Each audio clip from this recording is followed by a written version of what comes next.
Hello, hello, hello, hello, hello. It's good to see you. Say hello.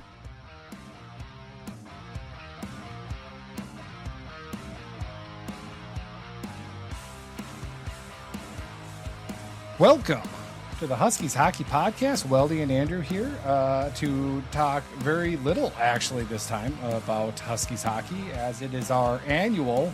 What is this? Third annual now, Jake? Third plus one in the old days, right before the NHL draft. Oh, there. That's right. So we've got our highly anticipated recurring segment here for World Junior Preview. A little bit more special here because it's down in the Twin Cities area. St. Paul, Minneapolis is having the World Juniors, and we have a lot to talk about as Team USA is set to try to make it three-peat. And what hasn't been done since Canada, I think, did 3 or 4. Yeah, Canada did 5, and then the US broke that with the Great Game in 2010. And then who was on that 2010 team? Already, I'm putting you on the spot. For the US, it was John Yeah. Carlson scored the overtime goal, and I think that's the moment people remember. But that US team had what was it? Derek Stepan was on it, and Hastings' own. Yeah, Dean Blaze was the coach. And that's where the Kreider might have been there, Chris Kreider. That's where I think the big first famous "Oh Mama Don't You Cry" video came out of after winning that one. Oh yes, that's Team USA still use that. Yes, they do. As they should, because that is classic at this point. Was that the? I'm trying to remember. That wasn't. Was that where Mike Lee got pulled? Yes, that's the one. Right? Okay, yeah. So and then Mike Lee. Both goalies got pulled because it was. We don't remember. It was Jake Allen starting. It was Jake Allen starting for Canada, and he got pulled for Martin Jones. Oh, I love a double pull game. Just absolute chaos. And then Dean Blaze, and then Mike Lee ended up still never beating North Dakota. But anyway, that's a whole different aside here. So anyway, Team USA trying to make it a three-peat here. Just kind of as of recording right now, USA has a couple of cuts yet to make. But Bob Motzko there at the helm. We all know Bob in, kind of big tournament games as well. We all know the history there. At least St. Cloud fans have definitely lived through that. Trying to buck that trend, though. And here we are for the Team USA and a lot of NCHC representatives as well that we can talk about, and just kind of the general makeup of the team overall. For this tournament, what are you looking at for Team USA? What are kind of some things that kind of strike out to you as big glaring points, good or bad? Well, I'll defend Motzko, who is currently. You don't need to. You don't need to. Don't worry about it. Not on this podcast, Jake. In the fact that he does have a World Junior title under his belt in 2017. In a shootout, which is hilarious. They did win that one in the shootout. I think it's the only shootout he's ever won in his entire until this year. He finally got off that mark this year. It's kind of crazy. We do lift our no Gopher fan ban for Jake every year as well to be on this podcast. So we do have to make sure that a little bit of rip. But and Jake, prove me or correct me if I'm wrong, but you're Gopher fan by choice, right? Like you don't have like a real connection. You're just like I want to cheer for this team for some reason. It really came down to I was 12 years old. The Frozen Four was going to be hosted in my home area of Washington, D.C. I was already planning well in advance to go to the Frozen Four. And I said, I want to follow college hockey. And the way a 12-year-old with his parents' TV connection figures that out is what team is the most games on TV? And the answer to that was the University of Minnesota that I could watch from my home in Maryland. And that's how it happened. So I apologize. I've made some good friends who root for rival schools, but this is, for better or for worse, what I am. Yeah, fair enough. All right. So you got a little defense of Motzko. What are your thoughts on the makeup so far of this team? You know, when I was looking at this coming in after last year's tournament, the great overtime winner by Teddy Stiga, I said, well, that's going to be the last one they win for a while. And spoiler alert, I still think that, but the U.S. team is not in nearly as dire straits as I thought it would be even into the summer. There was the forward group is still really good. The defensive group has more horses on it than I thought. The goaltending, bit of an issue. Defensive depth, bit of an issue. But, you look at the real talent on this team. Cole Hudson on defense. The kid Chase Reed, Michigan State commit eligible for the 2026 draft. And up front, I mean, UNCHC fans know all about Max Plant. And Will Horkoff at Michigan's having a great season. Cole Iserman, James Hagen's the big names. There's some Riker Lee at Michigan State, another good one. They can, if they end up surprising the world and getting a win, I don't think they'll have been lucky to do so. This is a team that on paper may not be favored to win, but they can. When I was kind of looking over the roster, a couple things that stood out to me, at least, is goaltending was kind of one, where Caleb Heil is looking at the, I guess presumptive number one. Would you say, or you're looking at Kemp, or is it going to be kind of a tandem situation through the group stage? Heil is a good goalie who just led the U.S. to a win at the World Junior A Challenge, but Kempf is the established college goalie. The wild card here is Brady Noling, 2008 birth year, who I didn't even think was eligible because he was born and raised in Canada and just happens to be playing for the NTDP, and the International Ice Hockey Federation has some dual citizen rules that I guess Noling passes through. I think it's going to be Kempf getting the 1A role because, he has a starting job in college, which no other American goalie of his age does. If Heil were in college, I think he might have had a shot, but I could see in the realm of a Trey Augustine a few years ago, 3-time starter, Noling maybe pushing Kempf and taking the spot. But it's on paper, you look at Canada and their 2 second-round goalies and their first-round goalie, it doesn't measure up to that, admittedly. Yeah, Kempf, as they're saying here, Notre Dame starter. Yes, that's correct.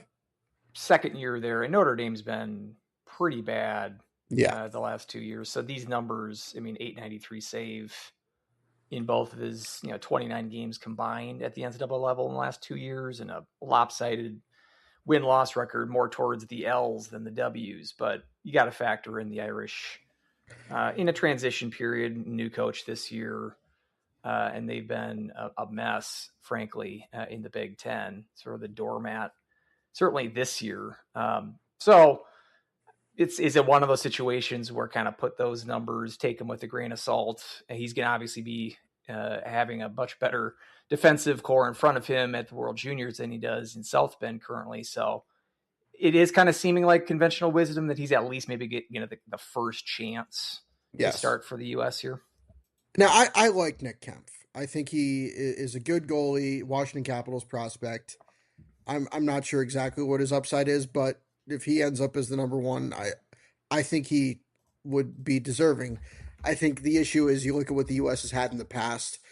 If you look at Trey Augustine's backups the last 3 years, and I did some research on this, it was Caden and Barrico the first year. Good college goalie. Won't play in the NHL due to size, but a good, sometimes very good college goalie. Jacob Fowler was a backup to him. Jacob Fowler was a great college goalie and has already made his NHL debut. And last year was Hampton Slakinski. What did he do last year? He won a national championship. And those guys were all backups to Trey Augustine. So as Americans, we've kind of been spoiled. Yep. And now I guess we kind of have to look for something regular, but Kemp's a good goalie. Brady Noling, Boston University commit, is a 6'5" guy who will probably go fairly high in this year's draft. I think the number one spot is open, and maybe not as dire as, again, I thought last year, but it's not going to be, at least as of now, a strength like it has been. Mm-hmm.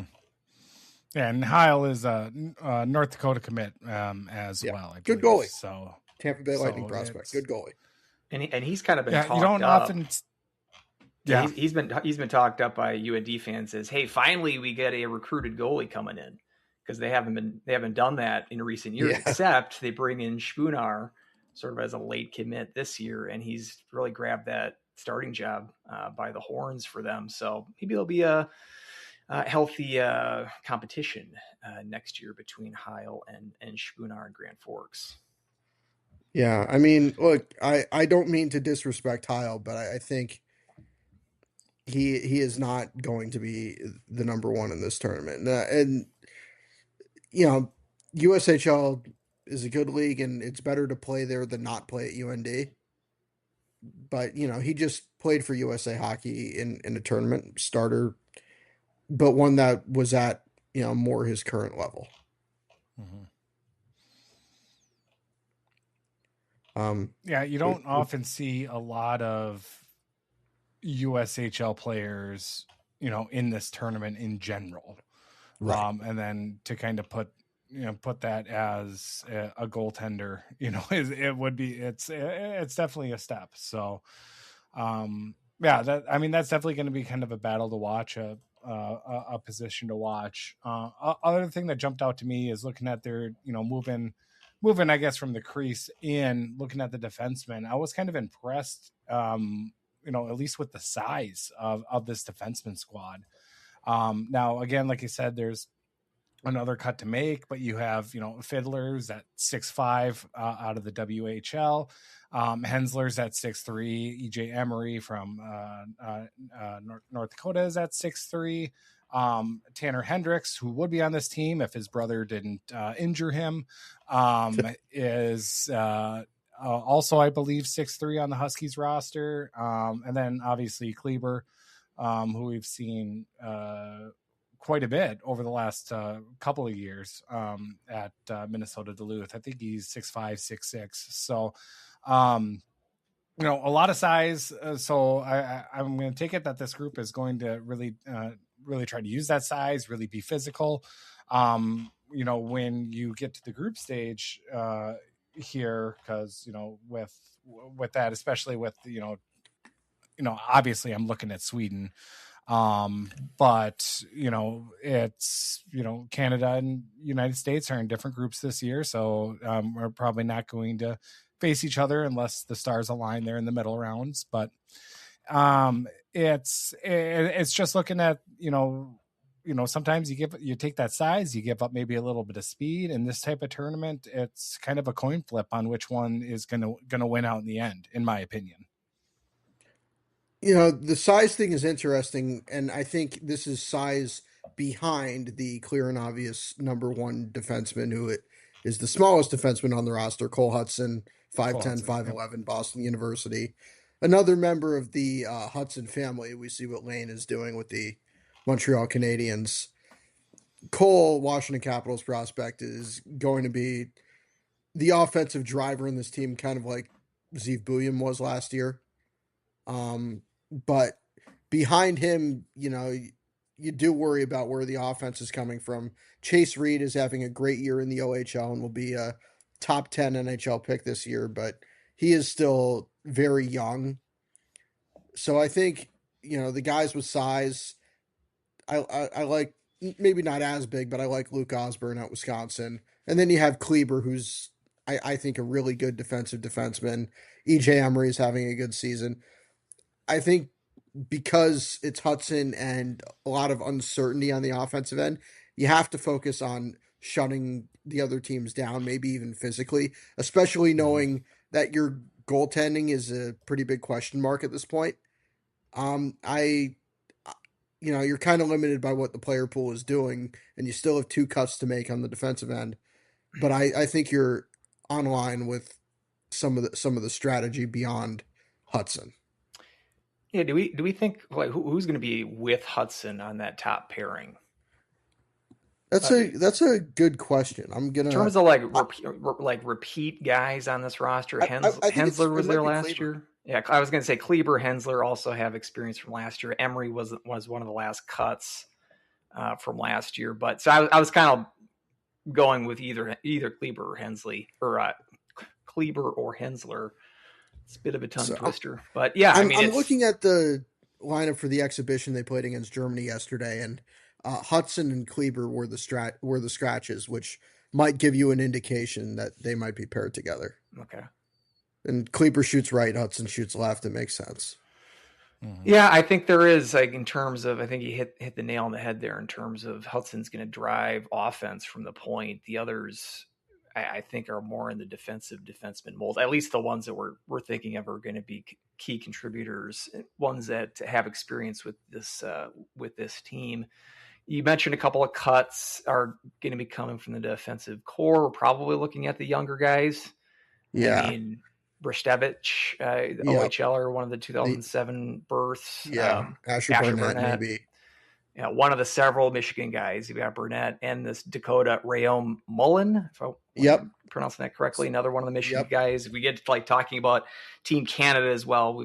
Michigan's got a lot of players either with the U.S. or Team Canada for this tournament. So, yeah, it'll be interesting. Who do you think is going to be the victim, quote unquote, of those last 2 cuts? I think right now I'm thinking Barnett and Brestevich.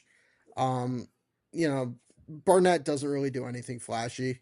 He's a really good defensive player, but he's a late round pick with a year of eligibility. He might not make the team now. Brestevich, one of those CHL guys, even with the new NCAA ruling, it might not be his time right now. He's still eligible next year. I think they'll probably go for a little bit of age and keep all the super trees of their defensive group, like Blake Fiddler and Emery and Kleber and those guys.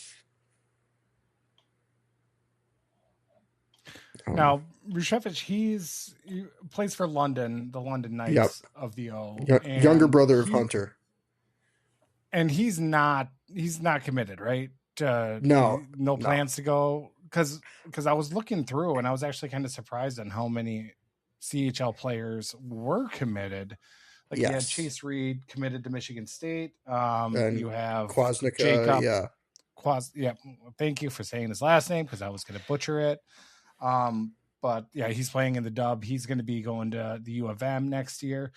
Do you kind of see with the new Wild West, I guess, do you see that happening more often? And do you also see that the U.S. national team is going to maybe be more open to selecting WH or just CHL guys in general for this squad? I think they have to be than last. Yeah, I think they have to be. And if you look at Motzko's years in 17 and 18, he was more willing to do it than future and past coaches were. Not every goalie would have started Tyler Parsons in that championship game.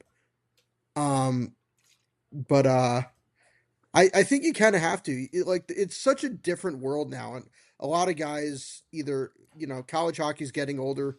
Guys might, even after the NTDP, this is the case with Jacob Kwasnica,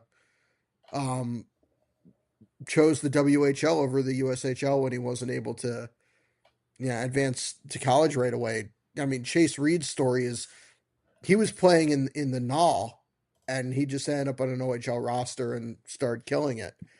I think you'd be really doing it a disservice if you're kind of playing the politics game, because a lot of Americans are going to go up there, and some of them are going to go to college. Bristevich might not, because I think his brother was slated to go to Michigan and kind of got nudged back and decided to go to the O instead back when you weren't allowed to go, when the rule hadn't changed. So he might go straight to pro hockey. I don't know. I think if you're purposely limiting your player pool, especially now that the options are so wide open, you're really doing yourself a disservice. That definitely makes sense. It's whether or not the powers of be a USA Hockey kind of agree with that at all, or still want to stand on principle. I think some of that is, and maybe I'm just bleeding over a little bit for my fear of what Billy Guerin's going to do for the Olympic roster, but that maybe is aside from what our scope is right now. Now let's switch over then to the forward group. Now, obviously, I see a lot of, returning names. You talked about, obviously, with Teddy Stiga, Hagens and Yzerman as well. And but you've got some kind of interesting names here. Who do you think is kind of maybe a little bit of a wild card that kind of jumps out to you as like this is kind of a guy that is posed to have kind of a big tournament where he might be a little bit under the radar for a lot of fans?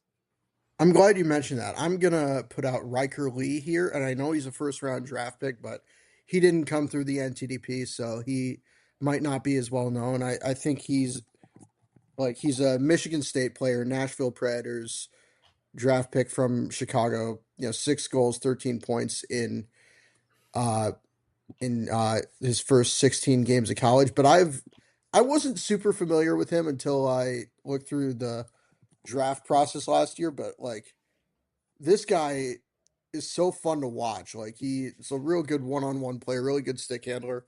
He can make plays happen, and I think USA Hockey fans are going to see why this guy has become a pretty obvious top 6 guy through. He doesn't carry the name recognition of a Hagens or an Yzerman, but he is someone that this team cannot live without. I don't think. There are other. Max Plant is a great player, and you look at the season he's having at UMD. He's going to be an important piece. Will Horkoff for both the size and the youth component, but I think this forward group is really good. Yeah, I was thinking, just kind of looking at this roster and compared to the last 2 years, which is it's a difficult, or maybe let's say it's a bit unfair for this group to be compared to the teams the last 2 years, how high end those two teams were. But, my first glance, it might be a little thinner on scoring depth. But I think that's kind of expected when the kind of roster turnover that we had from 1 year to the next. But I mean, looking at some of these names, if you're going to have Max Plant, sort of as a depth piece, playing second fiddle to the top end names that we've mentioned already. Have we mentioned Brody Zemer? I mean, Brody Zemer pick for you, returner and the captain of the U18 team. I still don't know who's going to be captain this time, but yeah, so he's coming back. Stiga, as we mentioned, big goal last year, obviously. Hagens, Yzerman. Was Trevor Connolly on this team as well? Probably. Yeah, he's in the AHL now. Yeah, Connolly is interesting. He turned pro after his first year at Providence. So, again, you don't have the fanfare that he's playing over at Providence. I was actually just at that rink this weekend broadcasting youth hockey. But, playing against pros, I know Connolly's had some injury stuff this year. He's a first-round pick and a big name and a very talented guy. He's going to be an important player, too. Yeah, I got LJ. And that was one I was kind of surprised just with Connolly is that he 1 year at Providence, but even that was 23 games, 4 goals, 9 assists, so it's not like he was lighting anything on fire there. and so it's kind of interesting. It was one of those that it's like you saw that he turned pro, and it's like I think you could have cooked for a little bit longer, but obviously we're not in that position. College might not have been the right fit for him. Yeah. You mentioned LJ Mooney. Circumstances. LJ Mooney, Logan Cooley's cousin, 5'7", 5'8", but having a very good freshman year and showing that he can handle the physicality of college hockey right away. And, Plant's a smaller guy too, but these are guys who can really put the puck in the net. And again, I don't think the forward group, at least the top 9, is really that stark of a drop off from last year. From last year, I know last year. What I always say about the group of Ryan Leonard and Gabe Perreault and Will Smith and all those and Zeev Buium and all those guys is they found ways to win. It wasn't a very deep NTDP roster, but they won every game that counted because they just had something in them. This group, I think, is probably like depth-wise a little deeper. Do they have that singular, like, Ryan Leonard, put the team on my back, we are going to win this game? I don't know. Maybe not. Yeah, maybe that's a better way to look at it. Not so much that they're lacking depth, but they're lacking like a true star. I don't know, breakout star. Lots of flashy talent in the last 2 years on this roster. But some of these, we're mentioning these guys. Will Horkoff, who's leading the country in goal scoring right now at the NCAA level, already putting up a Cy Young season with 19 goals and 9 assists. He was a guy that came in mid-season last year as a 17-year-old, so I kind of got his feet wet. Now he's putting himself into star status at the NCAA level. And as you mentioned, 6'5" as a forward. Yeah. NHL pedigree, Sean's kid. Sean Horkoff's son. Yeah, so he'll be exciting to see another one of these Michigan guys. Horkoff's been one of the most impressive guys to me because, Horkoff left the NTDP mid-season, and he's physically ready. Is he skill-wise ready? And as you look at this year, like, I think you look ahead to next year, Horkoff might be the best forward on next year's roster, like, on paper at this point, because first-round pick of the Penguins, like, I have been so impressed. Like, Michigan is really made a mockery of CHL recruiting, but this guy they brought in as a 17-year-old is proven to be like, this guy is going to be in the NHL before too long. I haven't seen a ton of him, just kind of highlights and snippets. But I feel he is, some of the guys where you look at your 6'5" and especially for forwards, it's like they don't really know what to do with their body sometimes, or they're just kind of awkward out there. But it kind of reminds me of a little bit like a Blake Wheeler type, where he uses his body and his frame, and he still has really good control and command of it. And maybe I'm just jaded by like the Ben Storms that we've had that just kind of look awkward out there. But it's I feel like Horkoff now, it might not be a stretch to say that I think he's going to be one that's going to have kind of a breakout tournament, but I think that's going to be kind of a player that I'm really excited for him to put up points and see what he can do on this stage. I wish we were recording this at the point where the cuts had been made, so you kind of got a sense of where players would line up. But this top 9, I've been saying for most of the year, like, this top 9 is pretty competitive. Mm-hmm. And they just had a exhibition game where they beat Germany 8-rip. And I missed this earlier as I was talking about Connolly, but he did suffer a lower body injury that did force him to miss the second and third period. And earlier I was also going to make a Mooney is related to Cooley kind of joke. First cousins. That's Names are very similar, but yeah. 8 rip. Here's some more lore that you can make fun of people in my fan base with. LJ stands for Little John. No, it doesn't. Yes, it does. His name is John Mooney. LJ is Little John. Little John? Little John and Robin Hood walking through the forest, laughing back and forth. I want him to legally change his name to that. So it's Little is his first name and John is his middle name. So it actually is like legally LJ. Yeah, no. When I found that out last year, it's like, man, this guy's lucky he's so good. So, but yeah, 8 rip. That was, I believe, in Duluth, at Amsoil Arena, and obviously USA against Germany, kind of an expected outcome with that, but another pre-tournament game that they've got, I believe, is they host Finland for the final pre-tournament, and obviously Finland is a team that always contends for a medal in this tournament. So that one is going to be kind of a interesting tune-up, to say the least, as those two teams go at it. Yeah, I mean, Finland has a very good roster. They have a good goalie in Petteri Rimpinen. They have a lot of talented guys. The question about Finland this year is their best player is Konsta Helenius in the Buffalo Sabres system, and the Sabres, even though Helenius is an AHLer, wouldn't let him go. So, they're going to have to. That is an entirely predictable Sabres thing to do. Sabres just fired their GM, and they're still doing this. So.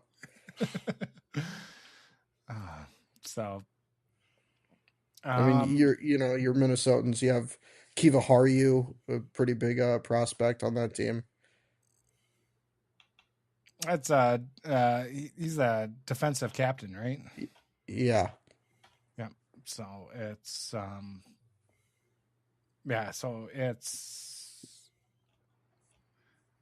excited to kind of see what Finland always seems like a team that is just one of those that is always incredibly deep, always comes at you, and now I look and they have another Koivu coming up on their team, so it's like yeah. It's like of course they do. So it's as kind of since we're on the topic right now, any we can talk about Finland, we can talk about any other teams. Kind of what other teams kind of stand out to you as either the favorites or kind of the ones to give USA the best run for their money? It feels so cliche to say Canada, but Canada is really the team I'm looking at. I'm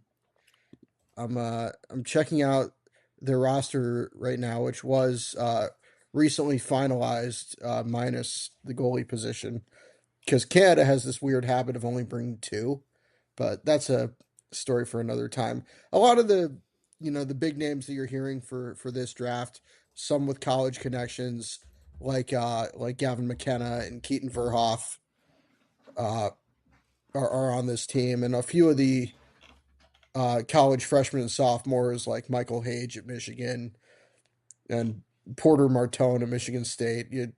I'm looking at this roster. It's actually got 7 college players. Jack Ivankovic in goal from Michigan. But this is a team that, you think about it, and Macklin Celebrini is still eligible for this team. Matthew Schaefer of my beloved New York Islanders is still eligible for this team. They're not getting a few guys, but this team does look loaded. They have players with NHL experience, a lot of real talent on this roster. In my opinion, 3 very good goalies, although Carter George is probably the one who will start the important games.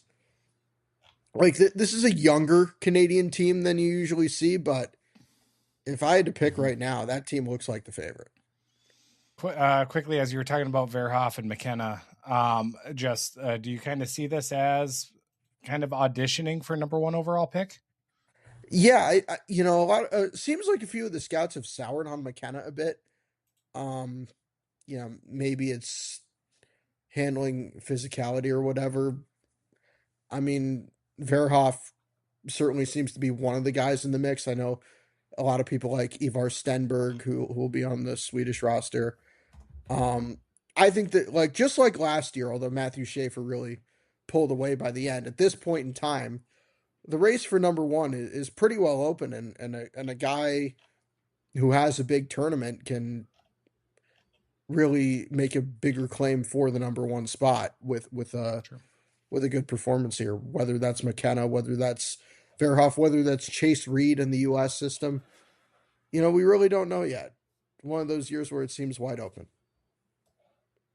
Canada's got to have a bit of a chip on their shoulder, you think?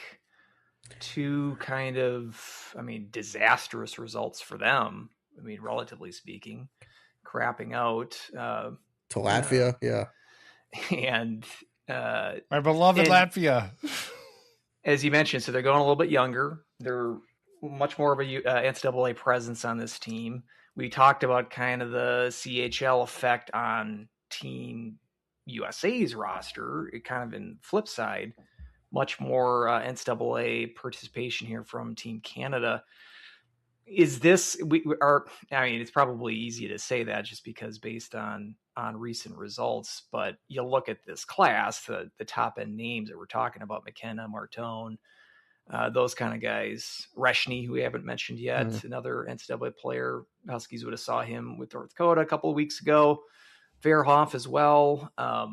So obviously I think those guys would have been on the team no matter what, if they went NCAA or not. But I think last year when we had our preview show talking about Canada's historic trends on how they build their rosters, this being a little bit of a departure from that. Do you think that's a response to the last couple of years, the disappointments there? Or is it just maybe coincidence that they got a really good class this year? I think it's in large part a response. It's in large part a couple of guys who you may not have expected to be unavailable, like Ben Kindle in Pittsburgh, or Berkeley Catton in Seattle, Sam Dickinson in San Jose, not being released. They did get a good chunk of NHL releases here. You look at Michael Misa, the second overall pick, is back on this roster, and they got a few of these guys. But I every time Canada doesn't win in the World Juniors, it's a national emergency for them. Anytime you lose to someone like Latvia, that's probably DEFCON 3 or something. So I think there is a response to that. I know they switched like their coaching setup. Like they made one guy who was an assistant with the Stars named Donskov, like a permanent overseer of Hockey Canada teams. He's an assistant to Dale Hunter. Yes, the famous one on the coaching staff of this one. So I think they have more oversight. I think the NCAA CHL rules really do put this in, do make a change because, again, like the US and the CHL, you're not being responsible if you're going to be like, oh no, like Porter Martone chose to go to Michigan State instead of continuing in the CHL or trying his hand at making the Flyers roster. We'll just not include them. No, you can't do that. Like, you're being irresponsible, and especially after 2 years of watching the U.S. win and what happened last year, I think it was time for some kind of shakeup in the mentality of this team. Whether this continues, we'll see. Hockey Canada does skew older for a reason. But they're coming in this tournament. And again, even if it were just the goalies I was saying this about, they are coming in this tournament as the best team. Yeah, you're mentioning the NHL experienced guys on this roster. Mises, you mentioned a little bit with San Jose this year. Help me with the names here. Harrison Brunicky. Brunick, yeah. Got some action with Pittsburgh this year. Yeah, Jetlichenko. Zane Perek from Perek. Perek for Calgary as well. So, yeah, a couple of guys that have current experience in this season's NHL season will be taking the ice for this tournament, which is interesting. Yeah, I mean, it is different. Like one of the formative World Junior watching memories of is watching that 2010 US Canada game, and then on NHL Network Don Cherry is going out saying, "Well, look at all the guys Canada had in the NHL." So every time they don't win, that's kind of the default excuse. And like I'm sure if they don't win, it's like, "Well, look at Macklin Celebrini and Matthew Schaefer, they're not and here." Schaefer, yeah. But they did get a lot of help from and cooperation from the teams. And Lachenko had played in the NHL, I think, for a bit last year, and Brunick's surprise made the Pittsburgh roster. I don't think a lot of people would have expected Misa to come here, but he's here. Like this, the best part of Canada not winning, if they don't, is the sort of hair on fire reactions from everyone in Canadian media. No. That's the best coping mechanism right there. And then it looks like also, I'm going to butcher this name, Kashan Atchison. Yep, yeah, Atchison, the Islander pick, yeah. Yeah, that's big hitter. Yeah, looking your future Islanders on the blue line there looks to be stacking up there. In Matthew Darsh we trust. Sure enough. No. Atchison is a fun player. He just like throws all kinds of crazy cartoon level body checks that at least at the junior level work. I'll say that. Sure enough. Yeah, we we could see that also with Peart at times. Some of those hits that worked in the junior level, and sometimes even in college didn't work nearly as much. But looking at this group as well for Team USA: Slovakia, Switzerland, Germany, Sweden, and the United States. Group B: Finland, Czechia, Denmark, Latvia, and Canada. So hopefully, that Canada-Latvia matchup, like you said, after Latvia ended Canada's run last year before it even started, I think they'll be circling that matchup as a revenge. But obviously, looking at the two favorites, I would say for Group A, you're looking at Sweden, USA. You're looking at Sweden, kind of their big potential first draft pick with Ivar Stenberg. Right now is playing in the SHL, and right now has got 24 points in 25 games.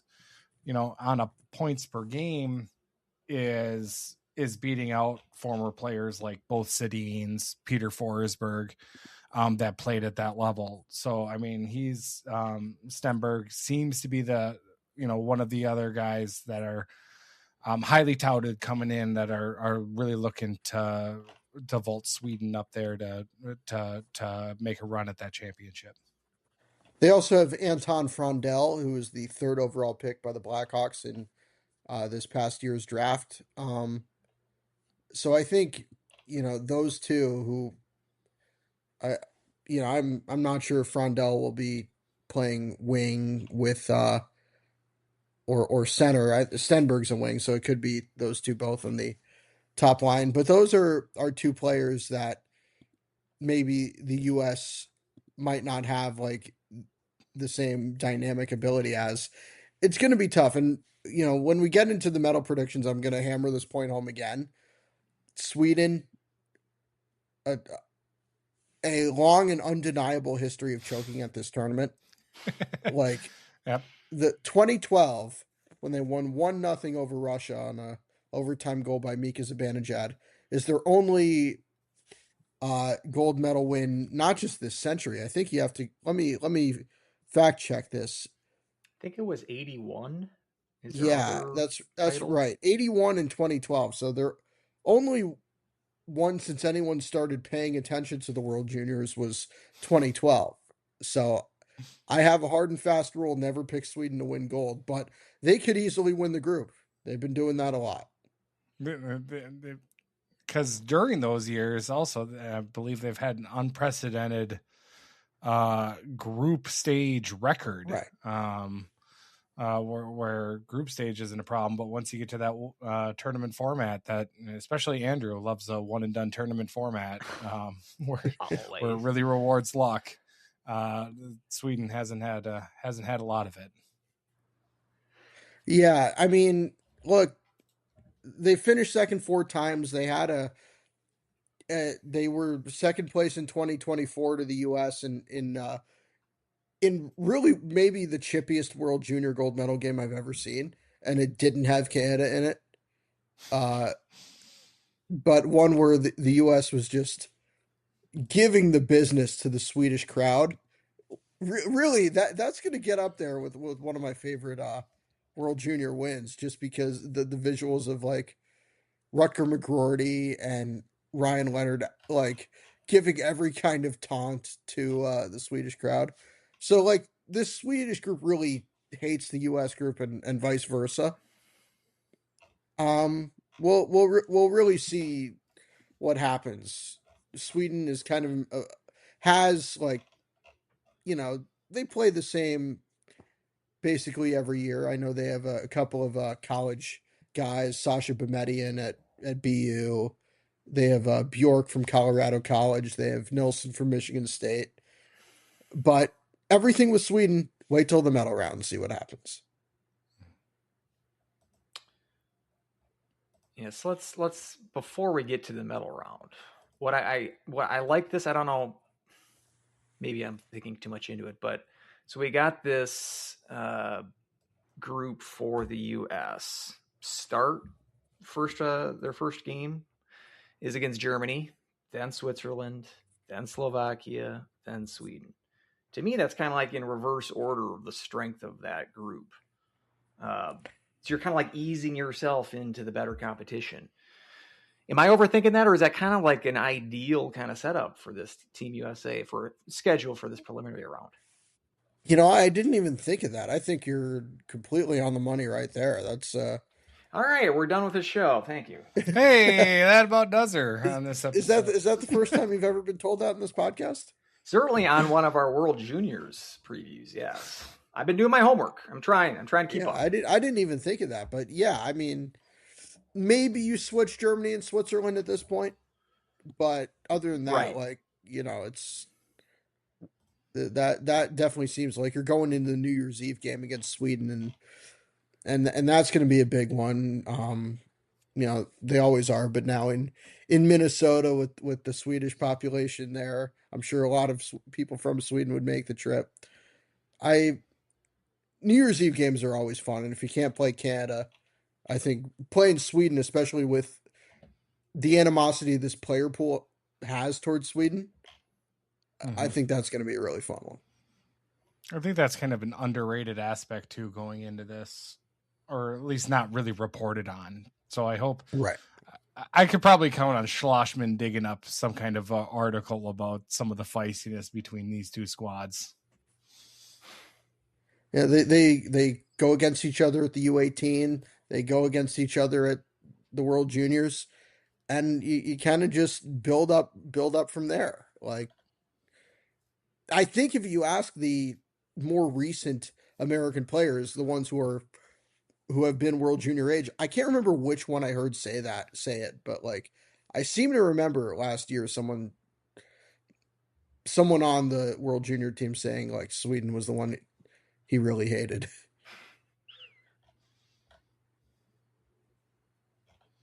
So yeah, no, again, one thing I wanted to ask you two as people in the state where this tournament is taking place, what's the buzz around the area like? I have to recuse. I'm living in Arizona now. Oh, so but was in Minnesota for 30 years. That's enough for me. So I'm going to defer to Weldie on this one. I would say it's actually a little bit more subdued now. St. Cloud is about 60 or so minutes away from the Twin Cities. So I would say a little bit subdued. I don't know exactly what the tickets or the promotional activity down in the cities have been. But I know they've been trying to really pump it up as, a huge event in the hockey world. But the big thing is also when I look at it is, okay, what's the accessibility then? What are ticket prices like? And, when I'm looking at ticket prices for some Team USA games going for, $200 or something like that, it's just like, that's a pretty penny now.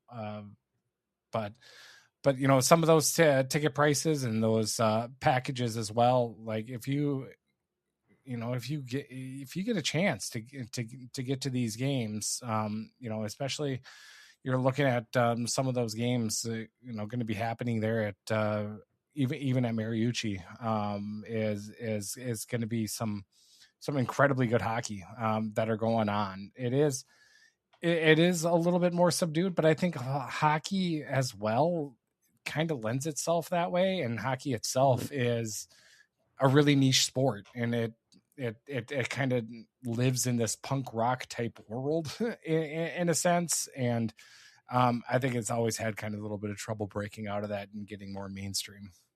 And maybe this tournament ends up doing it. Yeah, makes sense to me. I'm just glad, after a couple go rounds in Buffalo, that we're not in a direct border town for the World Juniors with so like you're not giving a free ride to all the Canadian fans to hop over the border and then stay at home that night. Because I think that was a real big issue in Buffalo, is that like you could barely get in both times in Buffalo, that you could barely find an American fan even for the USA games. Just over the falls. Yeah, yeah. I mean, at least it's a little more effort this time. Yeah, exactly. But so the ticket prices. We need it in Vegas. Is actually what Jake Baskin is saying. So no, like Kansas, like the middle of the country. That's not the worst idea. The most maybe for the players it is. Yeah, and I will say too, to that point, I mean, my dad and my brother are going to I believe it's the Sweden-Switzerland game. So I mean, they're hockey fans. I'm probably more of a fan of like World Juniors than they are. I mean, they're more casual. My brother, especially, I don't know if this is an event that he generally is on his radar, but there was enough buzz for them to be, intrigued by a popular international hockey event that's going on in their backyard. So he did say that the ticket prices for any USA involved game was a little out of the price range, but happy to take in a European tilt at this event. Yeah, no, I mean it's fun. I think it would have to be like in Boston again for me to like pull the plug and try and go. But it's something. This is going to be year 18 of watching the tournament for me, which is crazy to think about because I'm not even 30 yet. So yeah, making me feel is. And this is a tournament too that I haven't even really heard of until. I mean, I guess I only kind of heard about it even when I was in college. You just heard a couple of players go, but it wasn't, I don't think, really on, kind of a mainstay for like at least Team USA to even like fill the competitive team nearly as much as it has been. It's kind of evolved into that. I feel, at least. Yeah, was that 04? Was it 03 or 04 that the US won? 04. And it was really out of nowhere. That was kind of the first time that the World Juniors, and was that was the first time the US had ever won? Yes, it was the one where Marc-Andre Fleury shot the puck off Braden Coburn into his own net for the winning goal. Was that Mike Eves? Eves was the coach, yeah. Okay. Sometimes it's weird. Like I can remember, I can separate the teams by the head coach a lot of the times if there wasn't. Like that makes sense. I think I kind of do the same as well. Parisi was on that team. So that was like the first time that it really was on my radar. Like, what I did read was that the U.S. goalie was Al Montoya because the presumptive starter was Jimmy Howard and he got hurt. That's right. But I was 7 years old. I was not watching the tournament at that time. Yeah, this is, we mentioned like that 81 title for Sweden, kind of in that same period. And this is even before the World Juniors were even like a big deal in Canada, right? For instance. 1990 was when they say it broke. Well, so 82, just touch on this. This is the last time that the tournament was in Minnesota. And just to tell you, like, the difference of, how much of an event it is now based on back then, there was no like main host. There was games in Duluth. It was like 8 or 9 separate venues: Duluth, Grand Rapids, Brainerd, Virginia. The Met Center had a couple. St. Cloud had one game. International Falls. They even had games in Winnipeg. So a U.S. hosted honorary event Minnesota still had a couple of games in Winnipeg and Brandon, Manitoba too. So Mankato had a game, and they didn't have like a true medal round. Right. They didn't until 96. Yeah. The final game would have been a tie between Canada and Czechoslovakia in Rochester. That would have been like the biggest game. And that was Canada's first title as well. Yep. I've heard of that. I did some digging into that one game. It was Finland over West Germany, the game that was played at the MAC in St. Cloud. I did some research on that last year. I might have to dig into that more. Maybe I can do some writing about it. But again, not something that was really on even St. Cloud hockey fans' radar back then. The attendance averaged about 3,000 per game and across all these venues. So, I mean, this was 30 or 40 plus years ago at this point, but just gives you an idea of the evolution of this event, where it goes scattered about the state, and it doesn't really come to one climax title game. Now we have 2 venues, and we've got selling out seats and, healthy secondary ticket markets for these medal round games. Quite the change in 43 years. Yeah, no, you look at the history, the big moments. I'm going to get a little nerdy here. The big brawl between Canada and the Soviets in 87, Piastany, Slovakia. Yep. In 1990, TSN in Canada starts televising the tournament, and that's really when it breaks. And it doesn't get televised by NHL Network until 2009, which was coincidentally my first year watching the tournament.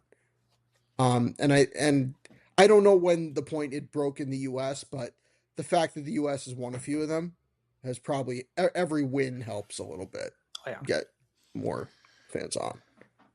And also, fun fact when it comes to that is that NHL Network has not increased the number of subscribers or TVs that the are showing it. So that's I don't even have it anymore.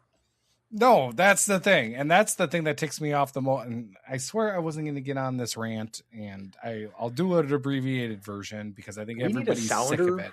We need a sounder. Yeah, right. It's like, it's a pretty regular rant here you have about the NHL Network. Please. God, just get this tournament on real channels or follow PWHL model and just have it streaming. Yeah, ESPN Plus. Just have it somehow normally accessible, because the talent's too good for it to be ignored. The games are too good. Yeah, no, we had NHL Network at the time. Then, the move to Connecticut, and we ended up on YouTube TV, and we don't get NHL Network anymore. So who knows what you get on YouTube TV anymore? I'm fighting that battle pretty much, it seems like, every month. So anyway, the slightly off topic, but let's go to predictions then. Kind of who you got coming out of team or Group A, Group B. Who do you got in the medals? So I was thinking about this a lot before we went on. I could see, any of the big 5, Russia's still out. So Finland, Canada, the US, Sweden, and even the Czechs, any of the 5, I think, have a shot at it. But I'm going to go Canada 1. I'm going to say Finland 2, and because I will never pick Sweden to win. They'll probably have to win twice in a row for me to ever pick them again. I'll say Sweden gets 3 and the US gets 4. It's tough because the US usually wins their bronze medal matches, but I think there are just too many questions about the defensive depth and the goaltending this year. But if they do end up getting bronze or even silver, I'm not going to be shocked at all. Travis, what about you? Oh, you're going to me. I was going to give the floor to you next. All right. You know what? I'm doing it. Obviously, Latvia is going to win. Latvia is always my team of choice. They're going winning off the board group here. Yep, exactly. It just stuns everyone. It's obviously my heart pick. If it's not Team USA, it's Latvia. And if I were to go to a game at Mariucci, I'd probably go to a Latvia matchup. And some of those games, just looking at those ticket prices too, not like you said, Andrew, not too bad. When it comes to it, they're somewhere around $20-$30, and then obviously $40, and then you have fees on top of it, probably so around $75-$80 by the time it's all said and done. Anyway, I digress. Getting to predictions for the medals. I'm gonna go, like you said, Jake. Team USA tends to win their bronze medal games. And so I'm going to go with Team USA in bronze. I'm going Canada for silver, and I am taking Sweden number 1. Ooh. Sweden bucks that this year. Wow. They so everybody can yell at me and tell me I'm a moron when they have their inevitable first round exit. But I've got Sweden taking it all. I like that team's makeup. So Canada seems like a good pick for Group B. Gavin McKenna has to stop scoring on his own net. I think that's actually yes, that did happen in the pre-tournament game. I think, yeah. So I'll predict that he avoids doing that, and then Canada will win their group. I'm going to go Homer, and I'll say U.S. wins Group A, but I'm not confident that they're even going to medal. So let's go.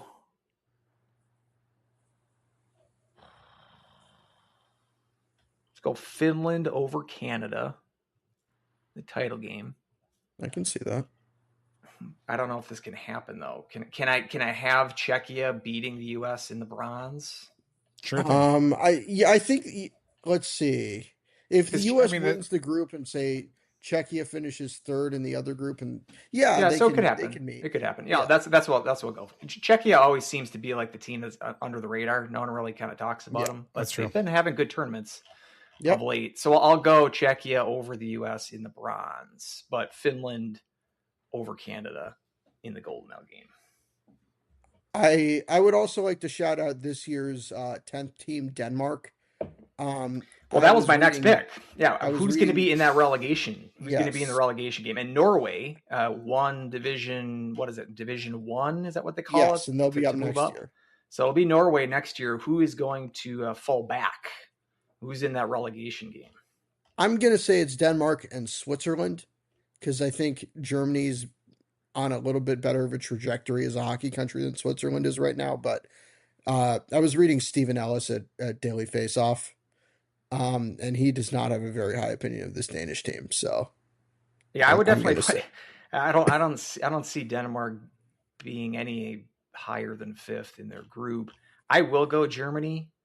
I agree that they're on a better trajectory nationally. They've just had some terrible tournaments the last couple of years, and I don't think that that's going to improve. So did they sweat out? Did they have to go to overtime to avoid relegation last year?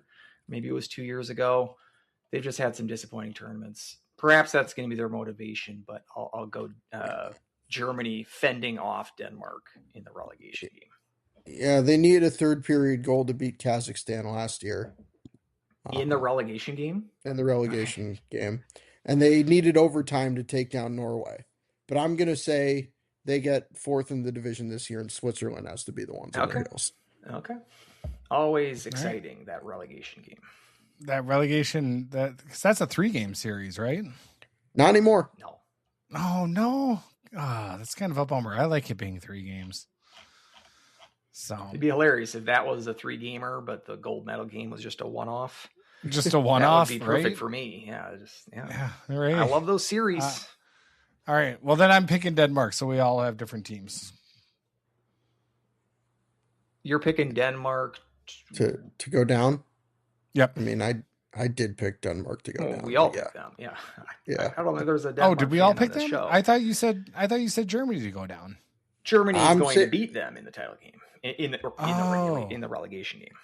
Okay, then I'm taking Germany. Then I'm going to be the odd man out. Okay, I'm going to be somebody else. So they'll be relegated out. Germany will be relegated. Okay. They've had some terrible tournaments.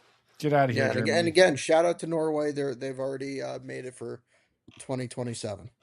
That's awesome. I'd like to see Norway. So, and then just with that, we did get a question from Dan Jacobson. Do you have a non-USA or Canada game that's the most interesting preliminary round matchup? Ooh, group stage matchup that doesn't involve USA or Canada. That is kind of intriguing. Well, I think the obvious one is going to be December 29th, Finland and Czechia at Mariucci. It's in the afternoon, but I think, Group B is the group with 3 of the good teams this year, and the 2 that aren't Canada are playing each other, so I'm going to go chalk on that one. And I would assume Travis, anything with Latvia, right? So maybe I'm Finland, Latvia. Finland, Latvia. Maybe that's their big. Finland, Latvia. I was going to say maybe their game against Denmark that they could kind of run the score up on. They can run Latvia, Denmark, race to the bottom. Let's go.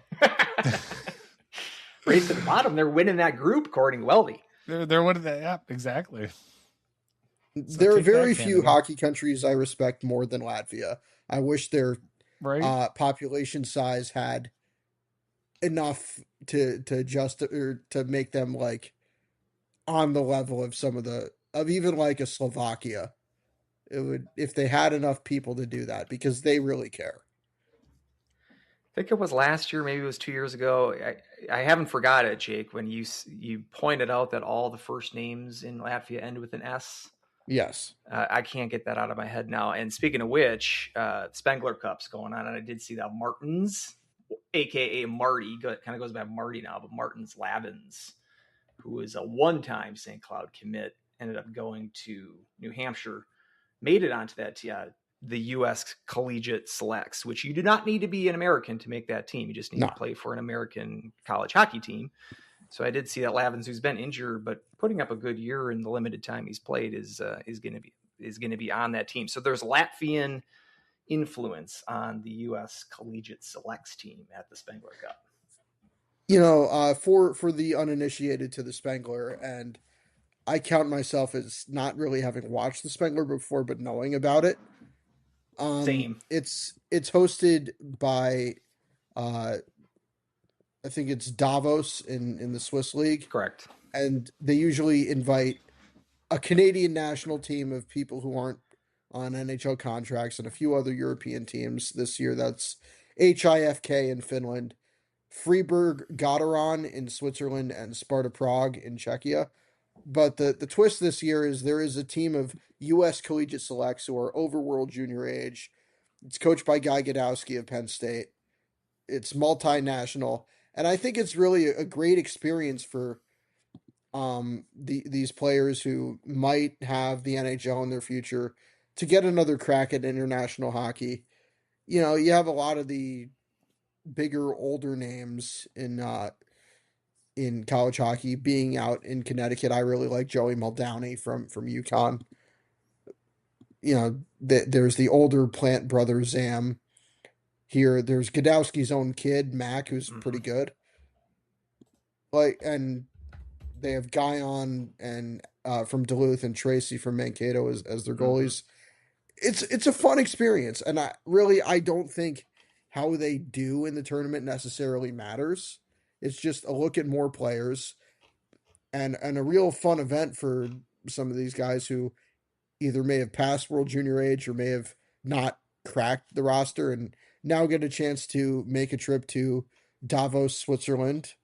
I've never been to Switzerland, but I hear people who have say it can be a fun trip. Yeah, Switzerland is absolutely gorgeous.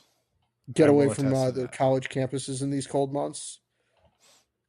It's fun. Yeah, and it's the first time that this has really happened for a U.S. All-Star team, so to speak, at the Spengler Cup. As you mentioned, it's mostly like European pro teams, right, that are involved here. So we got like amateurs going up against pros, but yet a bunch of these amateurs are getting paid money now. It's a weird world that we live in these days. But and we even got some World Juniors vets in this. Danny Nelson, Eric Polkamp have played on the World Juniors in the past, obviously aged out now. But they get another chance to play some international hockey. I mean, it was a little weird because we had teams like Western Michigan. I'm not sure, like Mike McMahon had reported that Western was not allowing guys like Slukinski to play the Spengler Cup because they have games going on at this time. I think Michigan State said that Michigan State as well.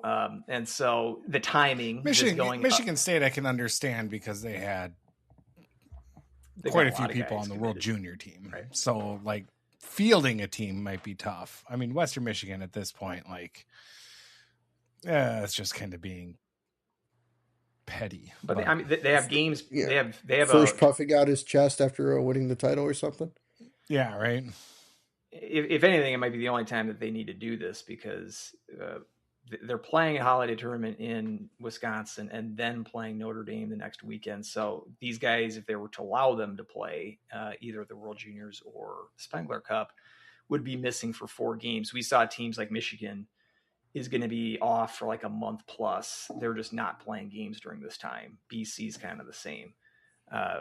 So that's probably the solution in years to come, that, these big name kind of Big Ten / NCHC Hockey East powers will just not schedule anything from like middle December to the beginning of January. So it does not interfere with World Junior time. But now the Spengler Cup, who knows if this is going to be a regular thing? It might just be the only time that they do this. Who knows? It might depend on how successful this all-star team does there, or maybe they're too successful. Davos doesn't want them back. Maybe it's I don't know, a ratings boon on YouTube. I see that they're streaming the games. Maybe they think it's a good enough idea to kind of keep that a U.S.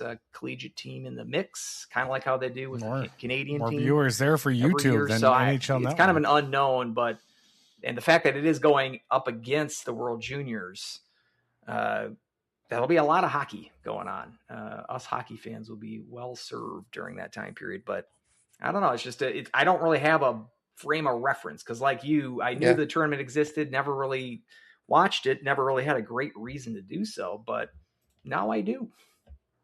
Yeah, as we appear to have lost Travis here. He'll be back. He'll be back. The Canada team, historically, I know it because it's generally a remember some guys tournament. Like, right. I think, like, I don't know, like, Joe Thornton has a wife from Switzerland. So, like, I don't know if he got in right at the end or maybe got in on the management group because it's for them too. It's really just to look at, hey, let's go to Switzerland at the holidays and play a tournament and maybe get some guys experienced. Like, maybe Devin Levi at Northeastern played in this a few years ago. Like, occasionally they'll use a college guy, but I think it might have been last year. I know the Zane Gothberg / McIntyre. I can't remember what his name is now. He played at North Dakota. He was goalie at North Dakota. Yeah, he was like McIntyre. The MVP. He was like the MVP of one of these Spengler Cups, playing for like a German pro team. So I mean, there's like, as you mentioned, it's one of those guys kind of situations. Like, I hadn't heard that name in a while, but yet he still exists and was winning some hardware at one of these things. So yeah, but in terms of like having an all-star team, I think it's a cool idea. And just wondering, I can't even like predict how. I would assume they're going to kick ass, right? But I don't. Then again, I don't know how like the Canada's team that they're fielding for this is as well. So, but I would say just based on the kind of talent that the U.S. select team has, they'll be a tough team to beat. Yeah, I mean it'll be interesting. Obviously, they're probably giving up age, even as older college guys. I'm looking at like a reference of what Canada's team might have looked like last year. So my internet's being pretty slow at this point, but okay, it looks like last year they had a couple of like veteran NHLers. They had Sam Gagne and Matt Irwin. And okay, so Joe Thornton was one of the GMs of last year's team.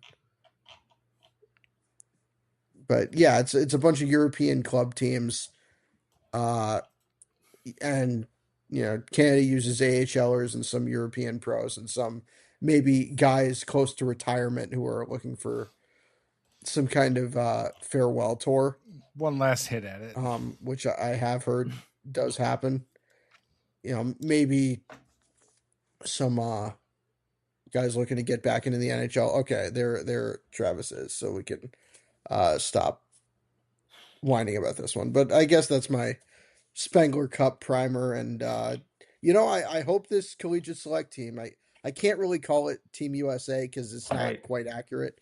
Mm-hmm. But I hope this collegiate select team does well because maybe we'd want to see it again. Yep.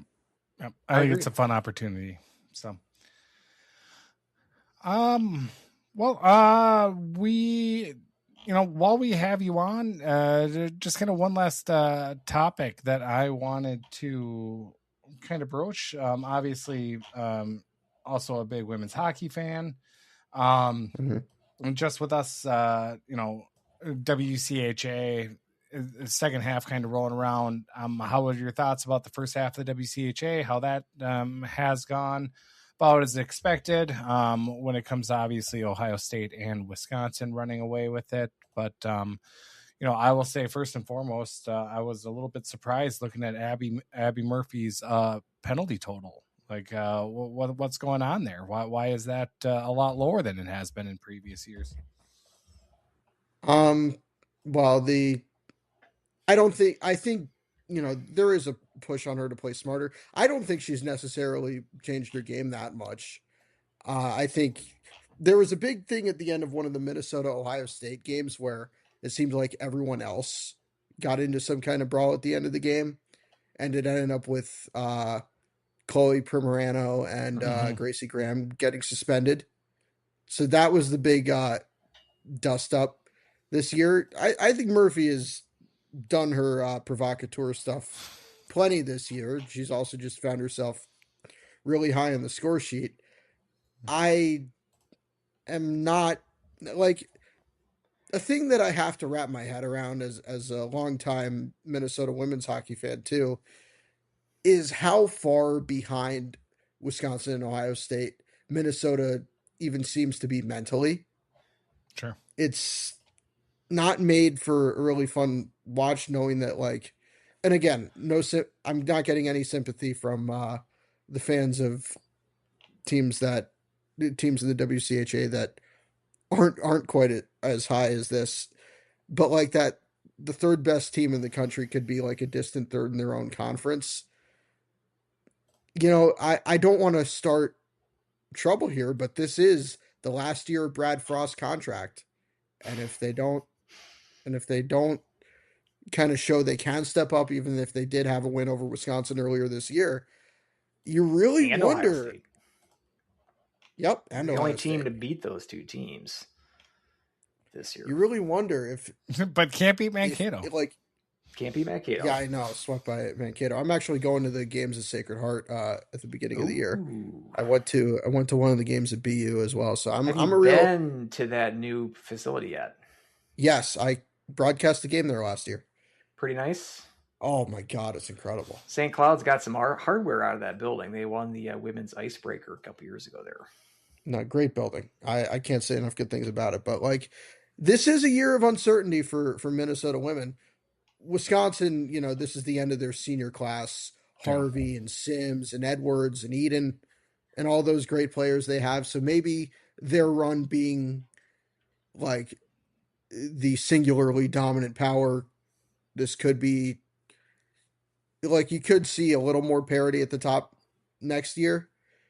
But I think Minnesota really has to look at what the future could hold if they're kind of confined to this third place spot, which is not a school with their financial situation and their expectations really wants to be in.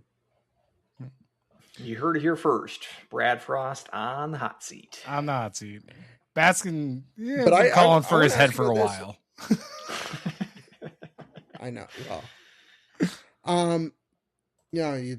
I like thank him for everything he's done, but like know that like if something doesn't change, like you never know. I don't want to say anything, but like this is year one of a new coach on the St. Cloud side too.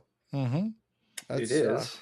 That's interesting. Like Idalski, I have so much respect for the job he did at St. Cloud. I know I'm not sure what you feel like maybe should have lasted longer. But I really like the way St. Cloud played, and we'll see what Miri Yalasuo can do for this program as well. It was one to get it from where it was to even to 500 for 3 straight years, which is nearly incredibly implausible to even think about just a perfect 500 record. But to do that from where it was, to have that quick of a turnaround, I wish he was still here. But I do like Yalasuo's her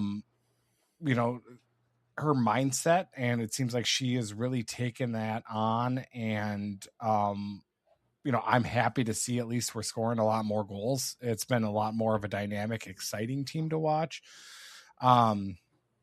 And we haven't been full on the back end all year. And you could say also last year too, we had a little bit of trouble with defensive health as well. Yeah. But as far as where St. Cloud's going, I'm really excited for the future. And we've got really the freshman class that we've had too. Here, McCallion has had, a great LeBay has been really important. So I think it's a good, we got a good future, I think, ahead of us. Yeah, I think like you look at the WCHA now, and as someone who follows recruiting a little bit, it used to be that the top players from Ontario would wind up in the ECAC, but I think now increasingly the WCHA and all the schools in the WCHA are really looking to the Ontario Women's Hockey League and the parts north of the border. It's not just stay local and recruit now. You have, just like the men's game, you kind of have to go global. Mm-hmm. But like the WCHA, we'll leave Bemidji out of this, but like it goes 7 deep in terms of schools that really could beat almost anyone in the country on the best day. Mm-hmm.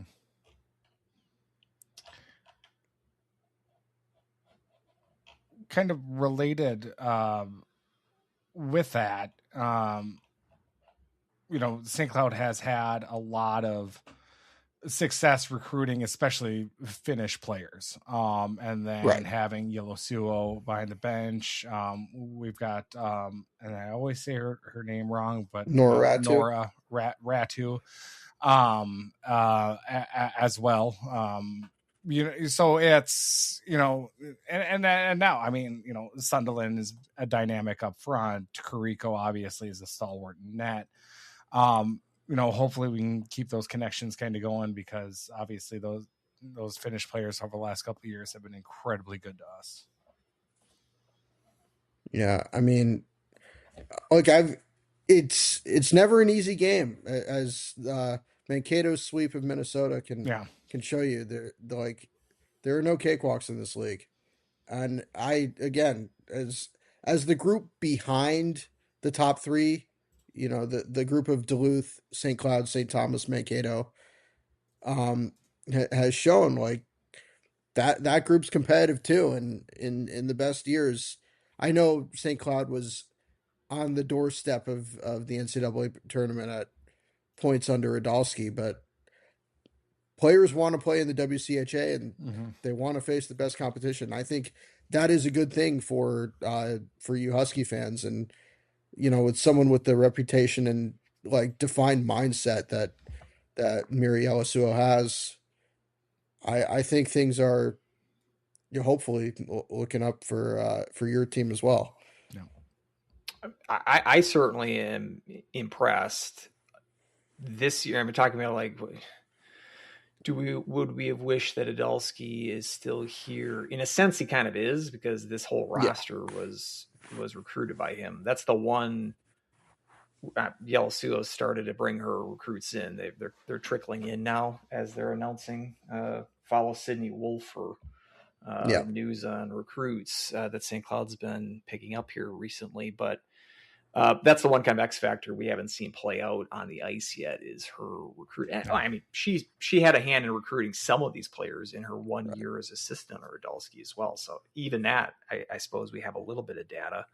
But in terms of from a head coach, that is the one thing that that'll take a little bit of time to evaluate. But from her X's and O's, and as Weldie said, the focus on offensive production, be it from defenders or forwards, equally, they're both sort of tasked with being more aggressive offensively. And that's something where I think Adolski was more shrewd in terms of, we're going to try to win those 2-1 type games. I think so it's a risk, trying to get into a boat race with especially the higher end teams in WCHA, and St. Cloud hasn't been able to pick off any of those wins yet against those big teams, but they've been competitive in pretty much every game this year.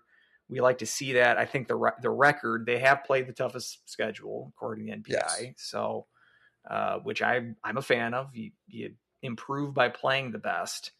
It's just you left with Carrico hurt for about a month. I think you left a win or two on the table, but I think the team is playing really well. It's just getting that first 3 series coming out of the gate in the second half I think is going to define the season, because you're going up against the cream of the crop type teams. And if they go put up an offer in that run like they did in the first half, it's going to be tough for them to come back from, but still an exciting team to watch, and from the future, especially, I think the program's in good hands. And I think the Olympic break, it's going to take players from basically everybody in the conference. About five players right now, the Huskies. Minnesota could lose 5. Yeah. Ohio State's probably going to lose 5. Wisconsin, what's it, 6?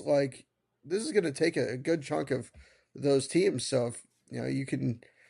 With Minnesota, what I worry about is without Murphy, without Josephine Bouveng, without Primerano, where's the scoring going to come from in those in that month span where they don't have those players? So I think that the lower teams, maybe they can pick one off here and there. Yep. And St. Cloud's got 5 players that figure to be on Olympic rosters, and some big key names among them. Carrico, Sunderland, Zimmerman, and Urela, one of their better defenders. Svenja Vogt from Germany, more of a depth player. But the 4 players that I just mentioned before, 4 of your, top 8 most impactful players. And, we went over the schedule, they're playing Bemidji, they're playing St. Thomas, they're playing Mankato during that stretch. You think, well, it's kind of it's a break in terms of you're not seeing the top end teams. But then again, as you mentioned, the top end teams are also losing players during the Olympics. So that Mankato series, I don't know if Mankato is losing any players to the Olympics. So, I think that might be the worst time to play Mankato. Yeah. I think, St. Thomas still with Johnson's recruits is almost all Minnesotan, although Brazen is kind of changing that. Mankato, I'm not sure what they have like outside of North America, and they have no one making the U.S. or Canadian roster. Right. So yeah, it'll be interesting. I'm almost wondering like if this rink in Milan doesn't get built, maybe they'll like postpone the Olympic hockey until after the NCAA season. That way, St. Cloud doesn't get to miss any of these players. It is sort of a shame. Unlike the NHL that puts the season on pause during the Olympics, that's not the case in the NCAA. And you're playing some big games down the stretch without a bunch of your great players. It is kind of a shame. But at the same time, you want to see these players get that opportunity as well. Well, I think a big difference is the presence of the PWHL, and I root for the New York Sirens. I know Dale Ross is on that team, although she hasn't made her debut yet because of injury. But the thing that the PWHL did in regards to Olympic purposes for the people listening who don't know, the U.S. and Canada both used to have centralization programs for the entire year, and they'd like pick players off the roster. Now they don't do that, and it's more like what the Europeans do. They just take the players for a month. So like, using like Wisconsin as an example, which they would have 5 players on the current team miss the entire season in previous years. And now, with the way things are now, they only have to lose them for a month, but it's still can be a pretty big loss when one day you have Caroline Harvey and then one day you don't. Yeah. Saw too, if we want to get a little bit ahead of ourselves with we're talking World Juniors, but we've got the Olympics obviously this year as well. And it did sort of catch my eye, and I'm like, whoa, did I read that correctly? The last rivalry series games, 10-4 and 4-1 wins for the US. Yeah. We just got a juggernaut on our hands now. I think a lot of the stuff I've read from the Canadian women's hockey writers has been their coach, Troy Ryan, has been resistant to try new things or overly reliant on the veterans. And the U.S., a team which has a good chunk of youth, Abby Murphy did Abby Murphy things, and all those players like Heisey and Knight just ran all over him in those 2 games. And like the 10-4 game wasn't quite a 10-4 game, but the U.S. was still very clearly the better team. And I think, look, Canada, I'm never discounting a team like the Canadian women's team because they've given me so many sleepless nights in years of being a women's hockey fan. But it is one of those years where the U.S. is favored, and if they don't win the gold medal this time around, it would really leave a sour taste in basically every fan's mouth. Especially, like you said, with the rivalry series and with those results. I mean, to lay an egg in the medal round would be deflating, to say the least. And that is what happened in 2002. The U.S. won every game leading up to the gold medal game. It was on U.S. soil in Salt Lake City. And the U.S., as I understand, had a huge penalty advantage in that gold medal game, and they lost. So, there's been a lot of that heartbreak. Precedent has been there. Yeah, there's for the women's team, and there was the empty net that hit the post. Yep, I remember that game. I felt like they did get 2018, but in 2022, Canada was the significantly better team, just like in 2010. I think the U.S. is going to come in as the better team, and more importantly, as the more confident team. So I think the pressure's on. You got to get this one done.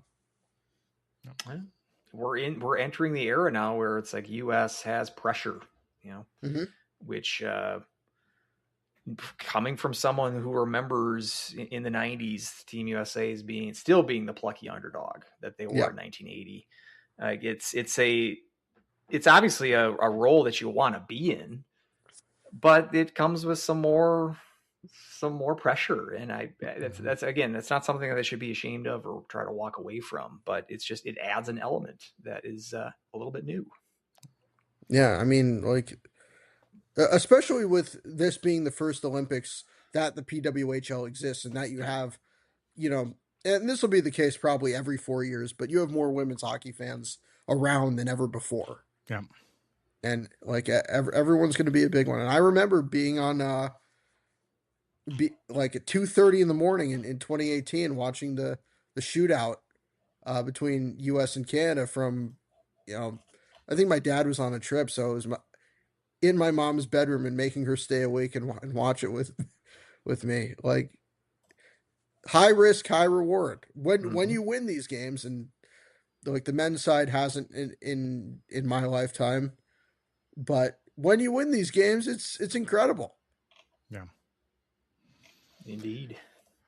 I have one more question that I want to ask, but if you guys have any final thoughts about any of the topics, go right ahead. This is Jerry Springer's final thoughts here.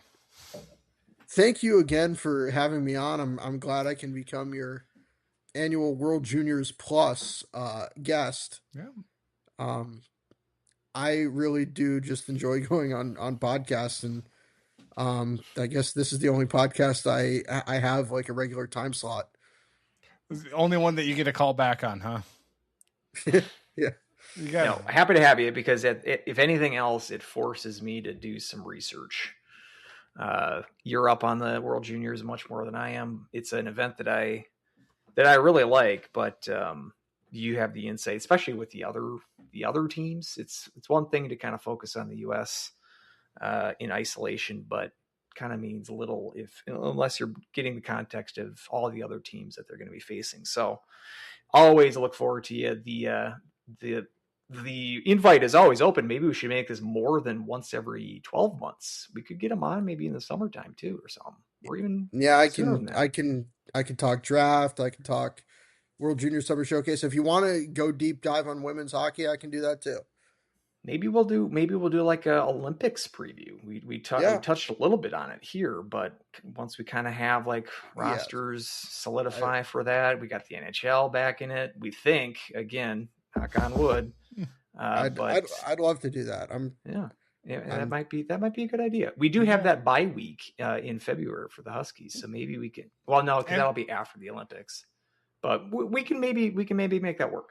Well, who knows? Okay. The men's season will probably be over by then for the Huskies. So it's we'll start, I think, early February. So it's actually coming up. But we might discuss. Roster gets released January 2nd, I'm hearing. Okay. All right. Well, we'll put a pin in that. So, all right. My main question that I had is when we're looking at number one overall PWHL draft pick, Patty Kaz, I want to know who you got for predictions. And for me, number one, I'm looking at, you're looking at a healthy Harvey, KK Harvey, or you're looking at Abby Murphy. Because I think that those are your 1A, 1B. I think, that's probably right. You can also add Layla Edwards into that mix. I think it's got to be Harvey, because already she's a top 5 defender in the world. I think that could be pretty well said.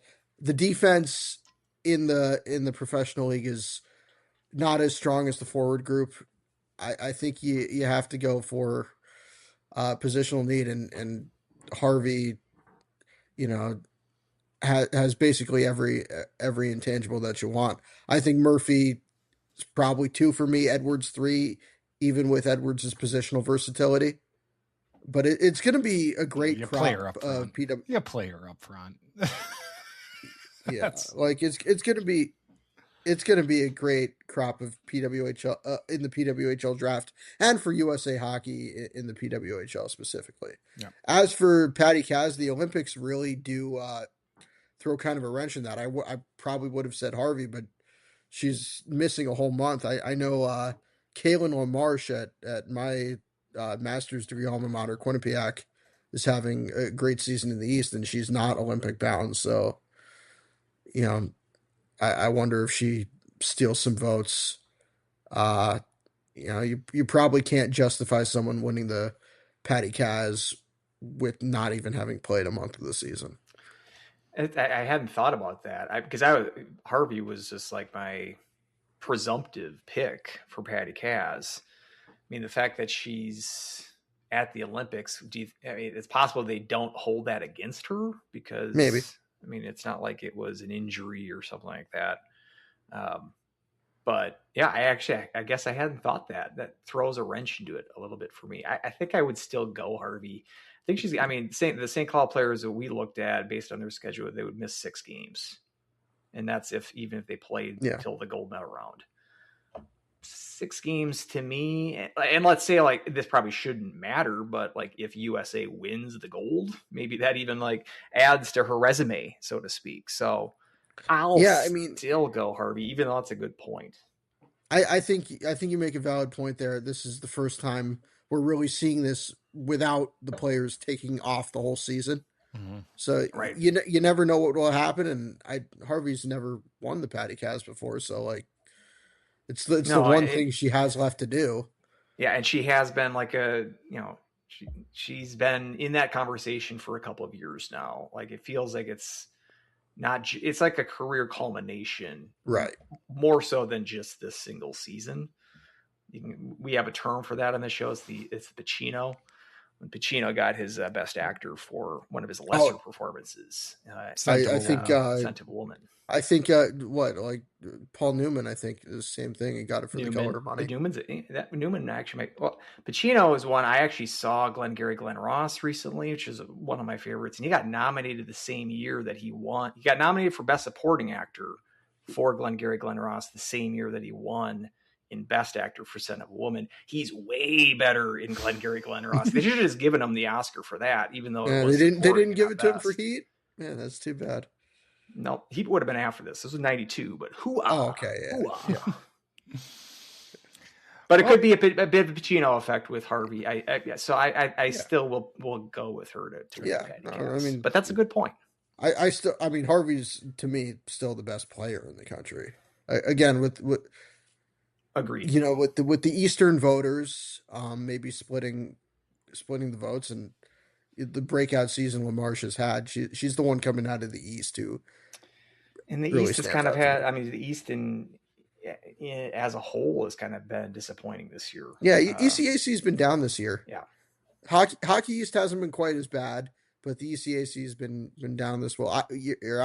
I really like Annalise Bergman, the goalie at Cornell, but her numbers are not like otherworldly.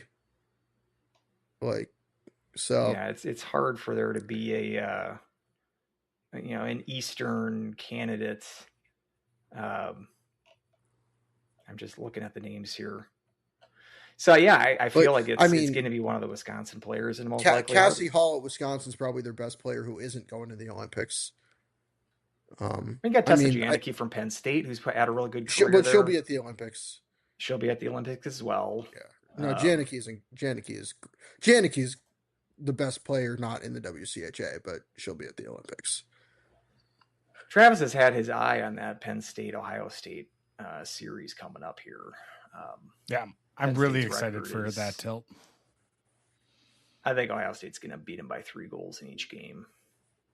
You're getting deceived by that Penn State record because they play a bad schedule, mostly because they're in the Atlantic. They can't really do much about that. But this is the put up or shut up time. So this is, are we going to take Penn State seriously? At Ohio State, why I'm really interested. I don't. They're going to make the tournament. Obviously, they'll be a top 10 team. Yeah, but I think Ohio State, even though we saw what Wisconsin did to them just before the break, I think Ohio State's gonna handle them in both of those games. It's a real test for Penn State, and again, Janicki is someone who would play top line at every single school in the country. She, was just loyal to the school she initially committed to. It's interesting. Be a fun second half. Very much so. Well, that about does it. This episode of the Huskies Hockey Podcast. Weldie and Andrew. I am at More Clappers, MOAR, More Clappers. Andrew, you can find him at Andrew, SCSUHHP. You can also email the show, Huskies Hockey Podcast at gmail.com. And I've got the Substack, cloudcoveragehockey.substack.com. Check it out. Jake, where can Jake we find Baskin PXP, Jake Baskin PXP, JakeBaskin PXP. Also on Blue Sky, savepercentage.bsky.social. It used to be Jake Baskin, but I decided to take my last name off of the account and do that. Yeah. So perfect. Well, thank you again for joining us, and we'll always love having you, on Jake. the call. We'll keep you on the call, so we'll keep you at the top of the rotation. So perfect. Until next time, go Huskies. Ooh.